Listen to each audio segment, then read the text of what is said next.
It is one of the jewels of French tourism.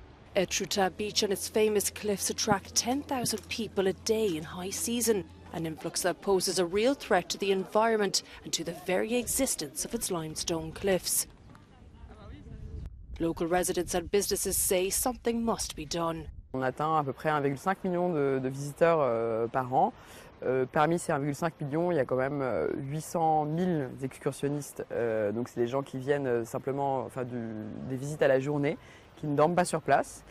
Et voilà, nous on aimerait bien que ça change et qu'on aimerait bien aussi que les gens viennent l'hiver, que la fréquentation soit étalée.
A new government plan seeks to cap tourism in the country's most concentrated zones. France itself is the world's most popular tourist destination, and the government says 80% of this activity is concentrated on just 20% of the country. The most popular French sites, such as the Mont Saint-Michel Abbey in Normandy, say they're being overwhelmed by surging tourist visits. Limits are already being set. The Calanque National Park near Marseille is maintaining a free reservation system brought in during the pandemic for visiting the renowned Sugidon Coves. The site now lets in just 400 people per day in peak season, compared with up to 2,500 previously. As part of its new plan, the government will now set up an industry monitoring group tasked with crafting strategies for encouraging off-season visits.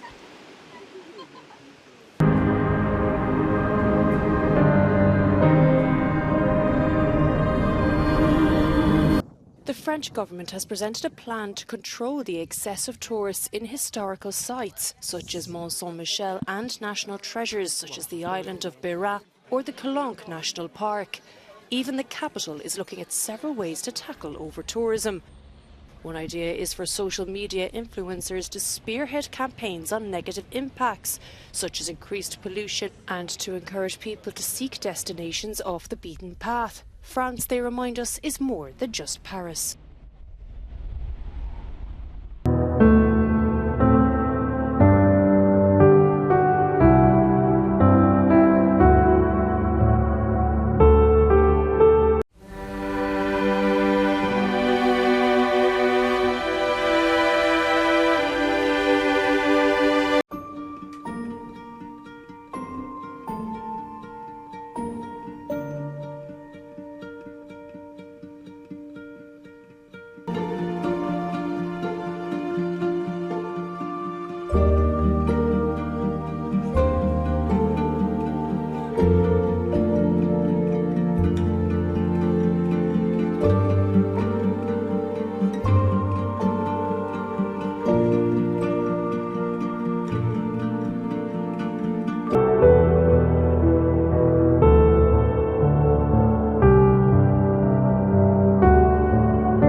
Garbage workers and street cleaners in Paris have been on strike for more than a week, and it shows.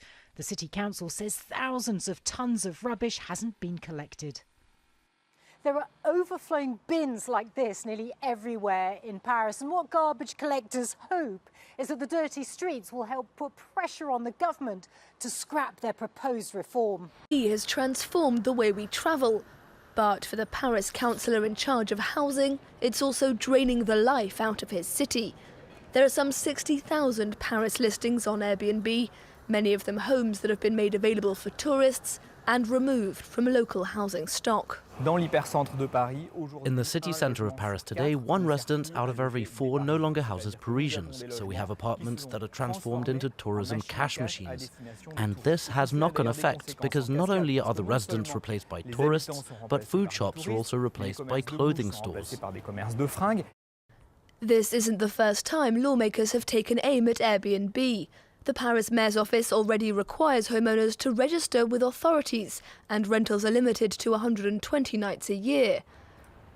For Brossard, that's simply not enough. He wants Airbnb outlawed in Paris's 4 most central districts. I'm asking lawmakers to help us put in place new regulatory measures, in this case banning the rental of entire apartments. I'm well aware that we are facing a powerful multinational, but we simply cannot remain inert. Cities around the world have been scrambling to pass legislation to help contain the impact of the Airbnb revolution. Listings in Japan now have to abide by the same safety rules as hotels, while Amsterdam has slashed the number of permitted rental days to 30. If Brossard's proposal is passed as part of a wider real estate bill this autumn, Paris could soon find itself leading the Airbnb backlash.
When my mind is like a battlefield and my heart is overcome by fear, and hope seems like a ship that's lost its